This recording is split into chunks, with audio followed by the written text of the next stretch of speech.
15 ya. Ya. 15. A'udzubillahi minasyaitonirrajim. Bismillahirrahmanirrahim. Alhamdulillahirabbil alamin wa bihi nasta'in ala umurid dunya waddin.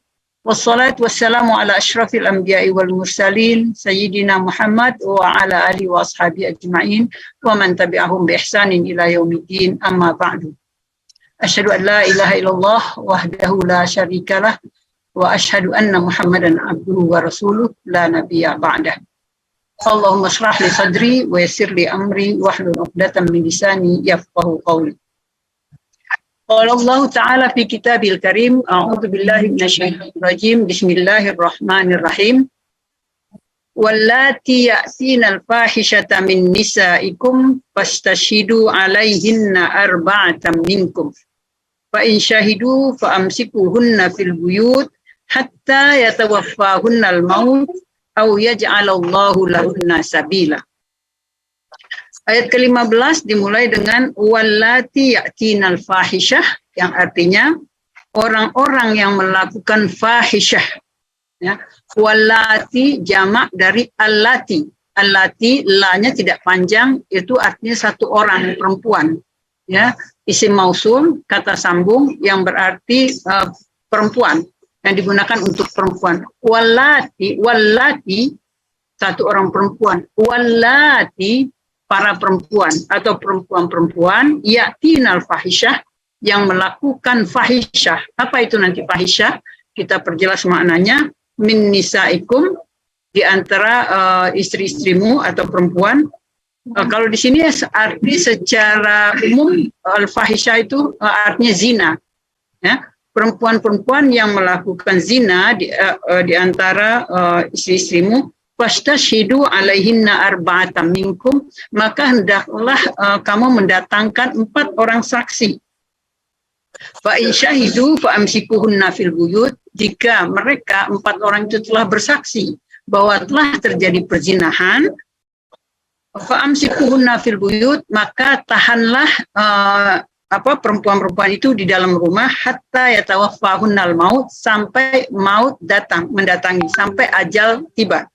Au yaj'alallahu lahunna sabila, atau Allah memberikan jalan keluar bagi perempuan tersebut. Jadi ayat ini pertama kali turun menyangkut dengan perempuan-perempuan yang melakukan perbuatan zina.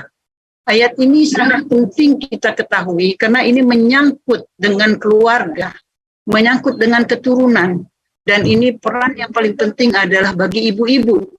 Bagaimana hal seperti ini agar tidak terjadi di dalam keluarga.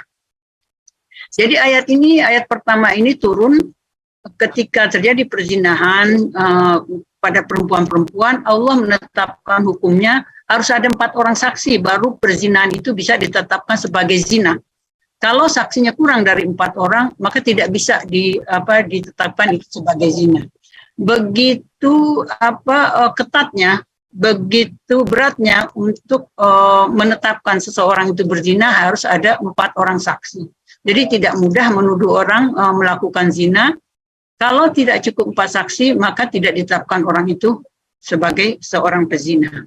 Nah, kemudian hukumannya apa? Kalau sudah 4 orang saksi sudah bersaksi bahwa perempuan ini benar-benar melakukan zina, maka hukumannya adalah fa'amsikuhunna fil buyut, tahan di dalam rumah, tidak boleh keluar, tidak boleh kemana-mana sampai mati, sampai ajal datang.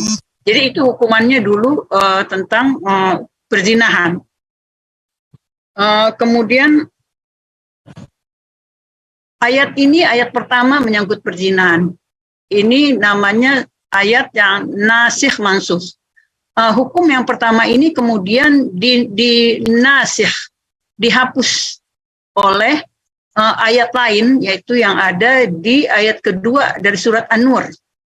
Ayat kedua dari surat An-Nur yang berbunyi, A'udzubillahi minasyaitonirrajim, az-zaniyatu waz-zani wajlidu kulla wahidin minhuma mi'ata jaldah wala ta'khudhukum minhuma ra'fatan fi dinillah in kuntum tu'minuna billahi wal yaumil akhir wal yashhad 'adzabahuma ta'ifatan minal mu'minin. Jadi ayat pertama tentang hukum zina itu di dalam Islam cuma ditahan di rumah. Cuma ditahan di rumah, kemudian ayat itu dihapus, didatangkan ayat yang lain, yaitu di dalam surat An-Nur ayat kedua. Hukumannya yaitu fajlidu kulla wahid minhuma mi'ata jaldah. Laki-laki atau perempuan yang berzina, hukumnya itu dicambuk sebanyak 100 kali. Fa ta'khudhukum bima ra'fa fi dinillah. Jadi tidak boleh ada belas kasihan terhadap orang-orang yang melakukan zina. Kalau di ayat An-Nisa ayat 15 tadi menyebut tentang perempuan saja, di sini sudah dijelaskan tentang laki-laki dan perempuan yang berzina ya. Az-zaniatu waz-zani. Di ayat ke-16 juga dijelaskan walladzani ya'tiyaniha minkum fa'adzuhuma fa in taba wa aslaha fa'ridu anhuma innallaha kana tawwabar rahima. Di dalam ayat ke-16 Allah berfirman walladzani ya'tiyaniha, walladzani ini dua orang. Di sini ada laki dan perempuan yang berzina, fa'adzuhuma, maka berikanlah sanksi, berikanlah hukuman kepada keduanya, fa in taba wa aslaha fa'ridu anhuma. Seandainya mereka bertobat, maka biarkanlah, innallaha kana tawwabar rahima. Sesungguhnya Allah Maha menerima taubat. Jadi ada 3 ayat yang menyangkut dengan hukum zina di sini, ya. Ayat ke-15 dan ke-16 surat An-Nisa. Kemudian ayat ini dihapus oleh surat An-Nur ayat kedua yang menjelaskan hukuman bagi laki-laki dan perempuan yang berzina itu hukumannya sebanyak 100 kali cambuk. Nah, tentu yang berlaku yang nasih, yang menghapus ya, yang ayat 15-16 ini yang dihapus, yang ayat yang menghapus adalah ayat yang kedua surat An-Nur. Nah, di sini banyak jadi tafsir karena surat An-Nur itu dimulai dengan az-zaniyatu waz-zani. Perempuan yang berzina dan laki-laki yang berzina. Nah, dimulainya dengan az-zaniyatu waz-zani. Perempuan yang berzina dan laki-laki yang berzina, fajlidu kulla wahidin minhuma mi'ata jaldah, maka cambuklah masing-masing 100 kali cambukan.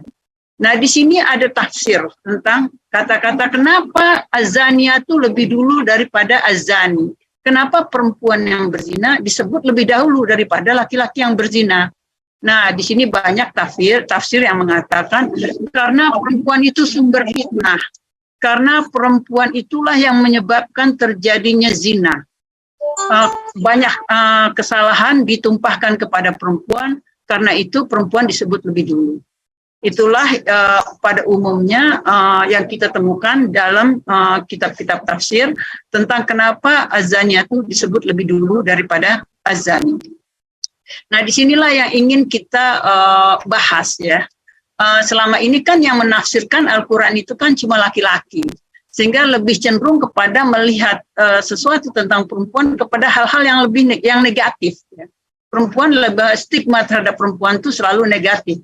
Di sini disebutkan az-zaniyah disebut duluan karena perempuan itu yang merayu, karena perempuan itu yang penyebab terjadinya zina. Jadi laki-laki seakan bebas ya, perempuanlah yang kemudian dibebankan. Nah, disinilah kita perlu kemudian menetralisir pemahaman karena di situ kan belum masuk inspirasi perempuannya. Kenapa az-zaniyah itu lebih dulu disebutkan? Kita bisa mengatakan karena efek atau dampak kepada perempuan lebih besar daripada kepada laki-laki. Ya, kalau laki-laki berzina nggak ada bekasnya istilahnya kan. Tapi kalau perempuan berzina itu efeknya sangat besar. Pertama, dia udah kehilangan keperawanan yang sulit mungkin nanti orang untuk menikahi dia. Yang kedua, seandainya kemudian dia hamil, itu akan aib di dalam keluarga dan beban bagi diri dia juga dan bagi anak yang dilahirkan. Jadi disebutkannya perempuan lebih dahulu bukan karena negatifnya berawal dari perempuan, tapi efek dampak dari perzinahan itu kepada perempuan lebih besar. Karena itu peringatan kepada perempuan disebutkan lebih dahulu. Jadi az-zaniyatu waz-zani di sini adalah peringatan bahwa perempuan agar lebih hati-hati karena efeknya, dampaknya sangat besar bagi perempuan. Nah, inilah pemahaman-pemahaman yang harus diluruskan di dalam tafsir supaya aspirasi perempuan masuk di situ. Ada satu yang ingin saya garis bawahi di sini, pemahaman para ulama tentang masalah zina. Masalah zina tidak bisa lepas dari masyarakat dari masa ke masa. Kalau di zaman jahiliyah itu zina tidak menjadi masalah, bukan aib, bukan hal yang memalukan ya. Kemudian datang Islam menjadi hal yang sangat berdampak buruk kepada seseorang, kepada keluarga, kepada kaumnya, kepada kabilahnya, dan juga efeknya kepada generasi selanjutnya. Nah, di sini kita sering mendengar para ulama mengatakan bahwa seseorang yang berzina, kemudian lahir dari perzinahan itu seorang anak, baik laki atau perempuan, maka anak ini tidak berhak dinisbahkan kepada ayah yang ayah biologisnya, ayah yang menzinainya. Ini sering kita dengar di ceramah-ceramah di tausiah para ustadz, bahwa anak yang lahir dari perzinahan bukan karena nikah yang sah, maka anak ini tidak boleh dinisbatkan kepada ayahnya. Anak ini tidak boleh dinikahkan oleh ayahnya seandainya dia perempuan. Jadi ayahnya tidak boleh jadi wali. Dan yang ketiga, anak ini tidak mendapatkan warisan dari ayah biologisnya. Itu yang sering kita dengar dari para ulama, para penceramah. Nah, dasarnya dari mana? Dasarnya dari hadis Rasulullah Shallallahu Alaihi Wasallam yang mengatakan bahwa al-walad lil firash, al-walad lil firash, walil ahir al-hajar. Anak adalah milik al-firash. Al-firash itu artinya kasur ya, al-martabah, kasur atau tempat tidur ya. Arti bahasanya, arti letterletnya itu. Tapi yang dimaksud adalah al-firash adalah anak yang hasil dari pernikahan. Al-firash artinya akdun nikah, akad nikah. Ya, arti bahasanya kasur atau tempat tidur di mana laki dan perempuan itu melakukan hubungan, itu namanya firash. Tapi yang dimaksud adalah akad nikah. Walil akhir al-hajar, bagi orang yang berzina, maka dia adalah khusran, khaibah, dan firman. Maka dia adalah orang yang merugi dan mendapat balasan dari Allah Subhanahu wa Ta'ala. Yang ingin kita pertanyakan di sini, seorang anak yang lahir di luar nikah tidak berhak mendapatkan nasab dari ayah biologisnya, tidak berhak menjadi diwalikan oleh ayahnya, dan tidak berhak mendapatkan harta pusaka dari ayah biologisnya. Dan hal ini banyak sekali terjadi di dalam masyarakat. Jadi seorang anak yang lahir, katakanlah ini beban lebih besar kepada perempuan, karena perempuan ketika nikah harus pakai wali, kalau laki-laki tidak ada masalah. Sekarang yang menjadi pertanyaan, kenapa seorang anak yang dilahirkan tidak punya nasab, tidak punya hak warisan, tidak berhak dinikahkan oleh walinya? Ini menjadi pertanyaan besar bagi diri saya pribadi ya. Sedangkan anak tersebut tidak berdosa, ya. Anak itu tidak tahu apa-apa, ya. Dia tidak tahu kalau dia dilahirkan dari hasil perkawinan yang tidak resmi. Dia tidak tahu kalau dia hasil dari anak perzinahan. Apa dosanya anak ini? Kenapa dia jadi kehilangan segala-galanya gitu? Wala taziru waziratun wizra ukhra. Yang berdosa adalah ibu bapaknya. Anak ini tidak punya dosa. Anak ini ada anak yang dilahirkan tetap dalam keadaan kullu mauludin yuladu ala fitrah. Dia lahir secara fitrah. Nah, di sini kita melihat sebab turunnya hadis ya. Ini sangat penting ya. Ayat pertama ini pembahasannya lebih panjang ya. Karena ini menyangkut kondisi keadaan kita, masyarakat kita sekarang ini, dan hukum-hukum yang ditetapkan, aturan-aturan yang ditetapkan bagi anak-anak yang lahir di luar pernikahan resmi, sehingga mereka kehilangan hak asasi mereka. Jadi kita bicara tentang asbabul wurud atau sebab wurud, sebab datangnya atau turunnya hadis ini. Bagaimana ceritanya sampai ada hadis yang bunyinya al-walad lil firash, bahwa anak itu adalah dinisbatkan atau milik dari pernikahan. Jadi kalau ada seseorang berzina, laki dengan perempuan, kemudian si perempuan ini melahirkan anak, ya kan? Laki-laki ini katakanlah kabur, ya biasanya kayak begitu. kemudian perempuan ini menikah dengan laki-laki lain, maka anak ini tidak boleh dinisbatkan kemana-mana. Ini menurut para ulama ya. Ini menurut para ulama. Hasil dari hadis tersebut. Sebab urutnya hadis ini ada seseorang bernama Utbah. Jadi ceritanya ada seseorang bernama Utbah bin Abi Waqqas ya, pada masa jahiliyah. Dia berzina dengan seorang perempuan. Kemudian perempuan ini adalah seorang hamba sahaya. Seorang hamba sahaya milik dari Zum'ah. Zum'ah ini seorang pembesar Quraisy ya, orang hebat lah di masyarakat Quraisy. Tentu dia punya hamba sahaya banyak ya. Di antara hamba sahayanya ini berzina dengan si Utbah bin Abi Waqqas. Nah, dari zina tersebut lahirlah seorang anak. Sebelum Utbah bin Abi Waqqas meninggal, dia berpesan kepada adiknya Sa'ad bin Abi Waqqas. Wahai Sa'ad, nampaknya usia saya, ajal saya sudah hampir datang.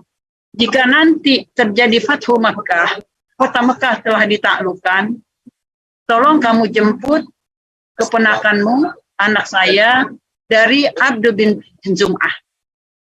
Minta kepada saudara-saudaranya bahwa anak itu adalah anak biologi saya. Kata si Utbah bin Abi Waqqas kepada saudaranya Sa'ad bin Abi Waqqas. Ketika Fathu Makkah telah selesai, maka datanglah si Sa'ad kepada Abdu bin Zum'ah meminta ya ponakannya bahwa ini adalah anak saudara saya. Kemudian dibawalah persoalan itu kepada Rasulullah. Ya, Abdu bin Zum'ah tidak mengakui, oh ini saudara saya, ini keluarga kami, nggak bisa kamu minta, ya kan? Apa alasannya kamu untuk meminta anak ini? Dia bilang anak ini ada anak saudara saya, Utbah bin Zum'ah. Lihatlah wajahnya mirip dengan dia, ya banyak dasar yang disebutkan bahwa anak ini adalah anak saudara saya. Kemudian dibawalah persoalan ini kepada Rasulullah. Rasulullah bilang ini anak ini adalah anak dari Zum'ah, karena budaknya Zum'ah ini adalah milik dari si Zum'ah tersebut. Walaupun anak ini mirip dengan si Utbah, bagaimanapun dia tidak bisa jadi anak kamu karena dia berada di dalam lingkungan keluarga si Zum'ah. Atas dasar itulah para ulama menyimpulkan bahwa anak zina, walaupun pezina itu mengakui bahwa dia adalah anak biologisnya, dan perempuan si ibu juga mengakui bahwa ini anak biologis dari si Utbah, kata Rasulullah, ini menurut hadis ya, kata Rasulullah dia tetap nisbahnya kepada Zum'ah, bukan kepada Utbah. Nah, kalau kita lihat pada masa Rasulullah, tidak ada yang bisa menetapkan bahwa seseorang itu anak biologis siapa, anak biologis Utbah atau anak biologis Uzmah. Pengakuan Utbah tidak tidak dibenarkan. Pengakuan perempuannya juga tidak dibenarkan. Yang jelas anak ini berada di lingkungan sini Zum'ah, berarti anaknya. Nah, kalau zaman dahulu masalah zina itu nggak menjadi aib. Orang dengan gampang mengaku ini anak saya dari zina dan lain sebagainya. Nah, setelah Islam datang, zina itu sangat dicela, perbuatan yang keji. Ya, karena saking kejinya disebut fahisyah. Fahisyah itu adalah suatu keburukan yang sangat-sangat memalukan, disebut fahisyah. Nah, ini peringatannya buat ibu-ibu, fahisyah, fa, ha, dan shin. Ingat ya Bu ya, hurufnya fa, ha, dan shin. Fahisyah artinya perbuatan yang keji, yang buruk, yang sangat memalukan. Jangan sampai nanti ibu-ibu mau beri nama anak, cucu, buka Al-Quran, pas dibuka ketemu kata-kata fahisyah, kemudian anaknya dinamakan fahisyah. Karena ibu-ibu kalau diperhatikan, fahisyah itu kata-kata yang sangat buruk, dan jangan sampai ada anak-anak keturunan kita yang diberi nama dengan fahisyah. Kalau disebut dengan bahasa Indonesia kayaknya indah ya, oh namanya siapa? Fahisyah gitu kan, aduh udah keren banget gitu. Padahal artinya sangat jelek, sangat buruk di dalam bahasa Arab. Nah, di sini saya ingin memberikan pandangan bahwa ilmu kedokteran begitu canggih sehingga dengan DNA orang bisa menentukan anak ini hasil dari perkawinan yang mana, anak biologis siapa. Nah, ini harus menjadi pertimbangan dalam menetapkan seorang anak. Jangan sampai hak seorang anak itu hilang, hak asasinya tidak terlepas. Karena umat Islam itu tidak ada orang yang lahir ke muka bumi ini tanpa ada ayah dan ibu, kecuali Nabi Isa dan Nabi Adam alaihissalam tanpa ayah dan tanpa ibu, dan Nabi Isa alaihissalam yang lahir tanpa ayah. Selain dari itu, bahwa semua manusia yang ada di muka bumi ini memiliki ayah dan memiliki ibu. Inilah ajaran Islam yang paling mulia. Ya, kalau kita lihat di Barat itu banyak anak-anak yang lahir tanpa ayah. Cuma di Barat, di Asia juga ya, yang misalnya di Filipina. Saya banyak punya teman Filipina yang punya anak tapi nggak tahu ayahnya siapa. Di Barat juga ya orang top aja kayak Oprah itu nggak salah itu nggak tahu ayahnya siapa. Kalau dalam Islam tidak mungkin seorang anak tidak tahu ayahnya. Nah, dengan kecanggihan ilmu pengetahuan sekarang seharusnya tidak ada anak yang tidak bisa diketahui siapa ayah biologisnya. Maka ayah biologisnya itulah nasabnya. Ini mungkin nanti masuk dalam pandangan fikih perempuan ya, bagaimana kemudian hak-hak anak itu bisa ditetapkan, karena itu tadi la taziru waziratun wizra ukhra, tidak ada manusia yang lahir ke muka bumi ini membawa dosa orang tuanya. Anak itu adalah anak yang suci dan orang tuanya lah yang bertanggung jawab seandainya anak itu lahir dari perkawinan yang tidak sah ataupun dari zina. Ibu-ibu itu pandangan saya barangkali tentang saya berbeda pendapat barangkali dengan ustadz-ustadz yang populer ya, bahwa kalau anak zina itu tidak berhak dengan nasab ayah biologisnya, tidak berhak dinikahkan, tidak berhak mendapatkan waris. Menurut saya anak itu berhak. Anak itu berhak diakui sebagai keturunan dari keluarga tersebut. Anak itu berhak untuk dinikahkan oleh ayah biologisnya, dan anak itu berhak mendapatkan waris dari ayah biologisnya. Itu pandangan saya, ibu-ibu. Kita lanjut, ibu-ibu. Ini masalah zina, nanti mungkin sekarang masalah yang sangat hangat di KUHP yang baru disahkan ya. Saya juga belum membaca poin-poin tentang KUHP itu, tentang bahwa perzinahan ada hukum yang ditetapkan sekarang ini, tapi juga ada sisi negatifnya di mana orang menikah beda agama itu kemudian disahkan. Nah, ini perlu pembahasan tersendiri. Kita lanjut dulu dengan tafsir kita, ayat selanjutnya, ayat ke-17. Innamat taubatu 'alallahi lilladzina ya'maluna as-su'a bijahalatin tsumma yatubuna min qarib. Faulaika yatubullahu 'alaihim wa kanallahu 'aliman hakima. Innamat taubatu 'alallahi lilladzina ya'maluna as-su'a bijahalatin. Sesungguhnya tobat yang diterima Allah itu adalah tobat yang dilakukan oleh orang-orang yang melakukan maksiat bijahalah, karena ketidaktahuan. Dia tidak mengerti kalau itu kesalahan, kalau itu dosa, kalau itu maksiat. Tsummayatubuna min qarib, kemudian dia segera bertaubat. Faulaika yatubullahu 'alaihim wa kanallahu 'aliman hakima. Mereka itulah yang taubatnya diterima oleh Allah. Sesungguhnya Allah Maha mengetahui, Hakimah Maha bijaksana. Aliman, mengetahui apa yang terjadi, apa yang ada di hati manusia. Hakimah, bijaksana dalam menentukan hukum dan sanksi kepada orang-orang yang berbuat maksiat dan kepada orang-orang yang ingin bertobat atas segala dosa dan kesalahannya. Ibu-ibu, kita mengulang sedikit tentang aliman hakimah ya. Masih ingat ibu-ibu ya, di pengajian yang sebelum ini aliman. Kita selalu ada paling kurang 2-3 kata dalam bahasa Arab. Mungkin ibu-ibu yang anggota pengajian biasa ingat kata-kata aliman, asalnya dari alima. Alima itu artinya ilmu. Kalau orang yang berilmu itu disebut alim. Orang yang berilmu alim. Kalau bahasa Indonesia alim ya. Kalau bahasa Arab alim. Orang yang berilmu. Tapi kalau yang di lamnya yang panjang, alim, bukan alim. Kalau alim, alifnya ain yang panjang. Kalau alim, lamnya yang panjang. Nah, alim ini adalah orang yang sangat mengetahui, yang maha mengetahui. Alim ini hanya digunakan untuk menyebut Allah Subhanahu wa Ta'ala. Karena ini adalah sifat dari Allah Subhanahu wa Ta'ala. Makhluk tidak ada yang bersifat alim. Yang bersifat alim hanya Allah Subhanahu wa Ta'ala. Kemudian hakim, dari hakama, dari hukum, ya kan? Hakim adalah orang yang memutuskan perkara. Ya, hakim sudah menjadi bahasa Indonesia. Hakim orang yang memutuskan perkara. Hakim, haknya panjang ada alif, tapi kalau sudah disebut hakim, artinya orang yang maha memutuskan dengan sangat bijaksana, maka menjadi sifat Allah. Yang disebut dengan hakim hanya Allah Subhanahu wa Ta'ala. Hakim, kafnya panjang, hanya Allah Subhanahu wa Ta'ala yang maha bijaksana. Jadi dua kata ibu-ibu ingat kembali ya.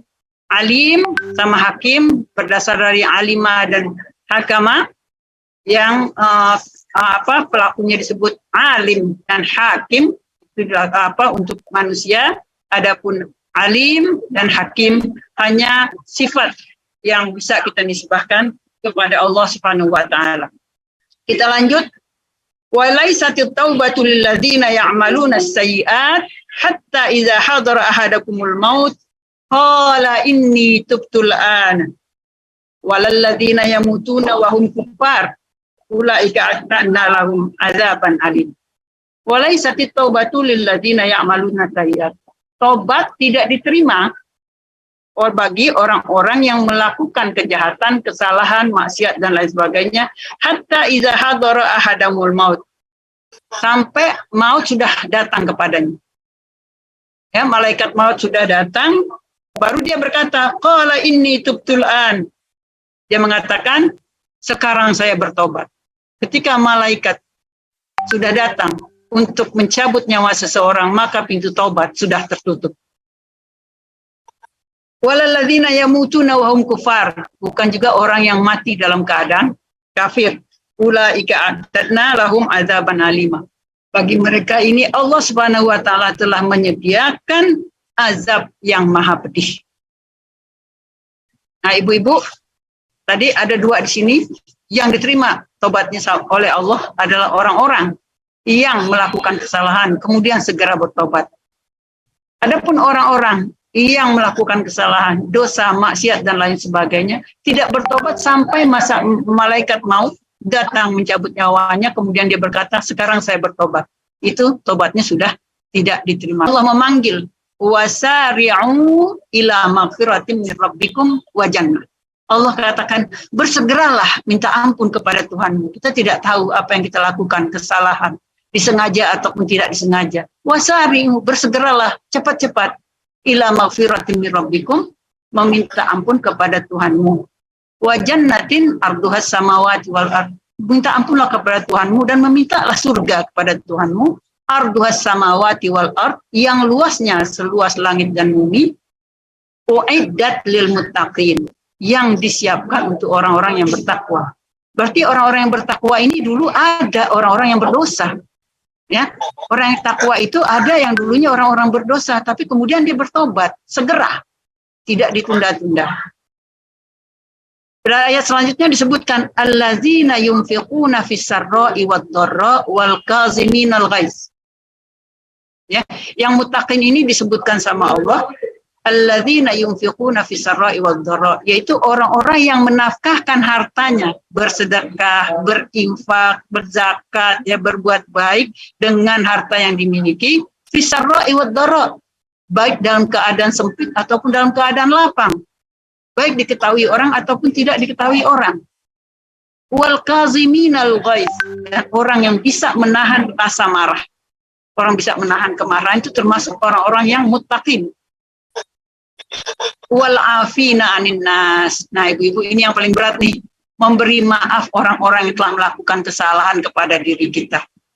Ya, ini termasuk yang disediakan surga nih, ibu-ibu nih. Ya, orang yang memberi maaf kepada orang-orang yang telah melakukan kesalahan, menyakiti kita, luar biasa, kita celaka karena dia, kita sengsara karena dia, tapi kemudian kita maafkan kesalahannya. Ini Allah janjikan surga, termasuk dalam kelompok orang-orang yang bertakwa.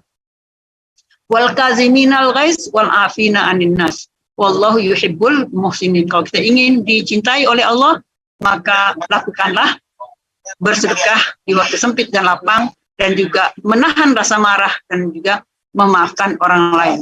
Kemudian walladzina idza, nah ini yang berhubungan dengan ayat zina, ayat ketiga yaitu ayat selanjutnya, walladzina idza fa'alu fahishatan, yaitu orang-orang yang apabila melakukan fahisyah, ingat ya ibu-ibu ya, fahisyah yang paling jelek, yang paling buruk tuh, perbuatan maksiat. Walladzina idza fa'alu fahishatan aw zalamu anfusahum, atau mereka menzalimu ala ma fa'alu, mereka tidak bertekad, udah salah, mau salah terus. Wahum ya'lamun, mereka tahu bahwa itu salah, mereka berhenti melakukan kesalahannya. Ulaika jazaohum inda rabbihim jannatun tajri min tahtihal anhar wa ni'ma ajrul 'amil. Nah ini ada fahisyah di dalam surat An-Nisa, di dalam surat Al-Baqarah disebutkan fahisyah itu bisa diampunkan oleh Allah, ya. Karena di dalam ayat lain Allah mengatakan di kalimat yasha. Ibu-ibu, mungkin kita punya anak, punya keluarga, punya saudara, punya tetangga, punya jiran, punya kerabat dan lain-lain, pernah melakukan kesalahan terhadap dirinya sendiri, terhadap orang yang terhadap Allah, seperti fahisyah ini, seperti zina ini. Ingat ayatnya, innallaha la yaghfiru an yushraka bihi, Allah tidak mengampuni dosa syirik kepadanya, wa yaghfiru ma duna dzalika liman yasha, dan mengampuni dosa selain syirik. Ya, sebesar apapun dosa manusia di dunia ini, Allah akan ampuni kecuali dosa syirik, menyekutukan Allah. Tapi ibu-ibu ingat, di ujung ayat ada ikatannya. Liman yasha, bagi orang-orang yang dikehendaki oleh Allah. Jadi bagaimana supaya dosa-dosa kita bisa diampuni oleh Allah? Kita harus menjadi orang-orang yang dikehendaki dulu oleh Allah.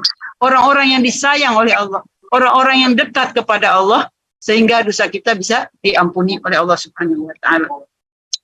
Ibu-ibu, ini waktu berjalan nih, kita agak cepat sedikit, lanjut aja. Ini kalau kita urai semuanya panjang sekali ya, untuk khususnya ayat zina, kemudian dan juga hubungan dengan tobat, itu panjang sekali pembahasannya. Kita lanjut aja supaya kita bisa menyelesaikan sampai ayat ke-23 ya.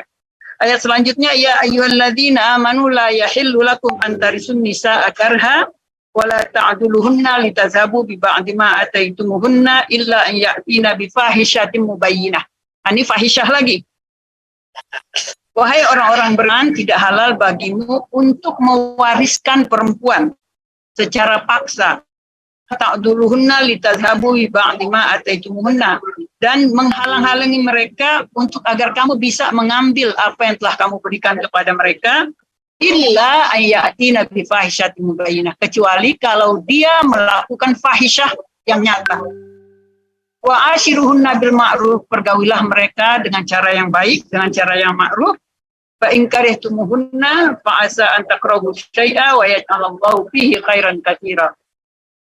Jika kamu tidak suka dengan perlakuan, dengan tingkah laku, dengan kebiasaan mereka, wa yaj'alallahu fihi khairan katsira, semoga Allah memberikan kebaikan yang banyak. Jadi kamu harus bersabar. Ibu-ibu yang dirahmati Allah, jadi pada masa jahiliyah, ya kan, perempuan ini kan nggak ada harganya. Ya, bayi-bayi perempuan yang lahirkan langsung dikubur hidup-hidup. Ya. Bukan hanya itu, perempuan juga kalau suaminya meninggal, itu diwariskan kepada anaknya. Jadi anak-anak boleh mempergauli ibunya. Istilahnya boleh berhubungan seksual dengan ibunya. Karena dianggapnya ibunya itu udah diwariskan dari ayahnya kepada anak tersebut. Nah, tradisi yang demikian itu dihapus oleh Al-Quran, ya, bahwa hal itu merupakan dosa besar. Ibu adalah orang yang paling terhormat, yang paling mulia di sisi Allah bagi seorang anak. Bahkan kebaikan kepada ibu dilakukan 3 kali baru kepada ayah. Seorang perempuan, seorang ibu pada masa jahiliyah bisa dipergauli oleh anak laki-lakinya. Setelah Islam datang, anak laki-laki ataupun anak perempuan harus menghormati ibunya. Jadi tidak ada lagi istilahnya perempuan-perempuan itu diwariskan kepada anak laki-laki.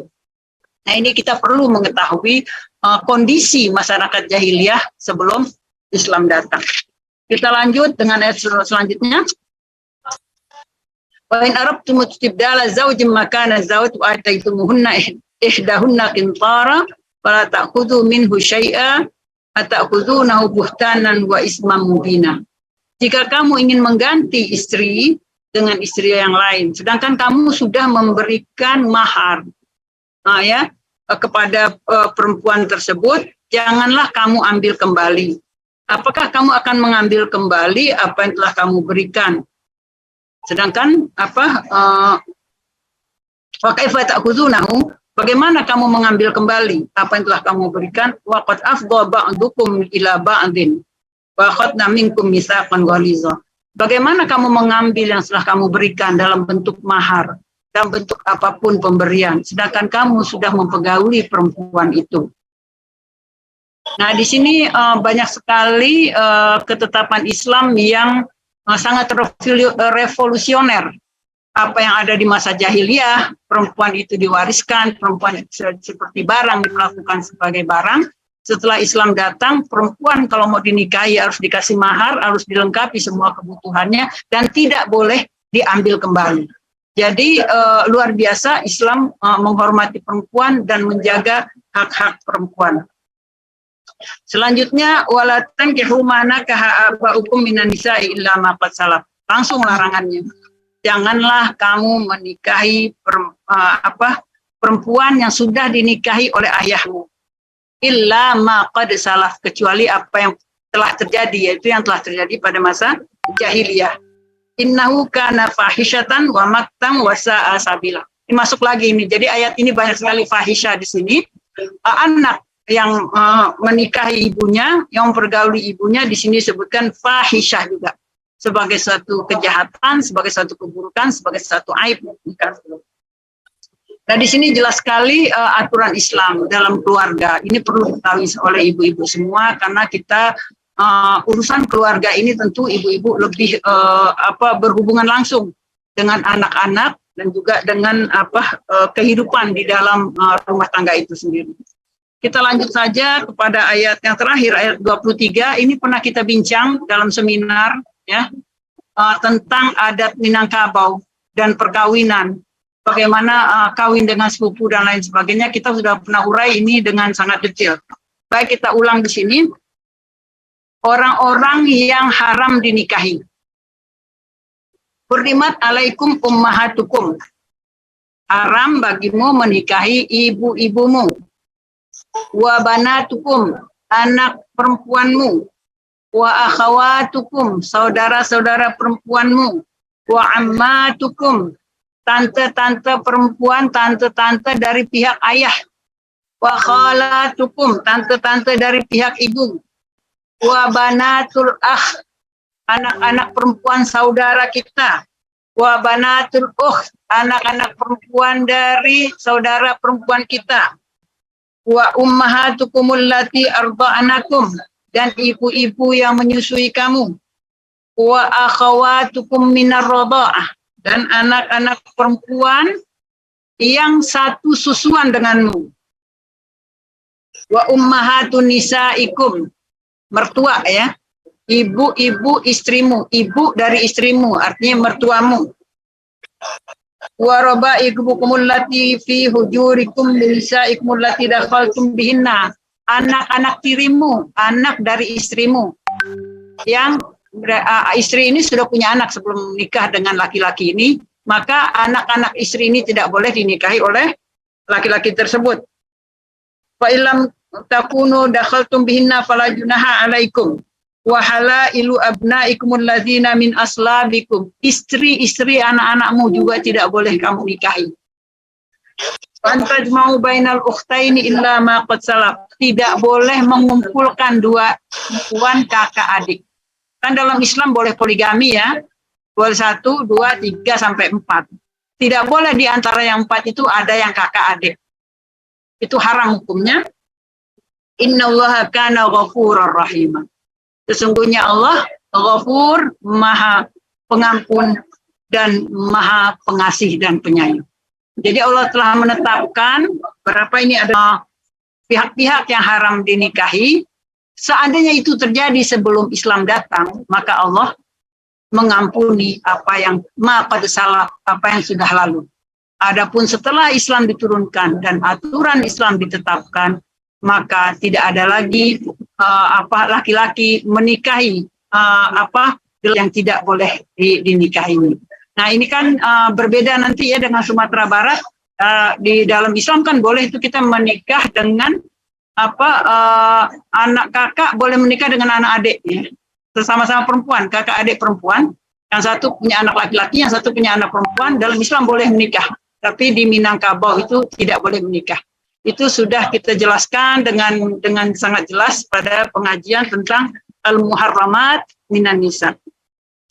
Ibu-ibu untuk kanduang manapun berada, itulah pengajian kita sore hari ini tentang surat An-Nisa mulai dari ayat 15 sampai ayat 23. Lebih kurangnya saya mohon maaf dan masih ada waktu untuk kita bisa berdiskusi ya, berbincang tentang hal-hal menyangkut dengan ayat 15 sampai ayat 23 ini. Terima kasih, lebih kurangnya saya mohon maaf. Assalamualaikum warahmatullahi wabarakatuh. Waalaikumsalam warahmatullahi wabarakatuh. Bunda Eli luar biasa, sangat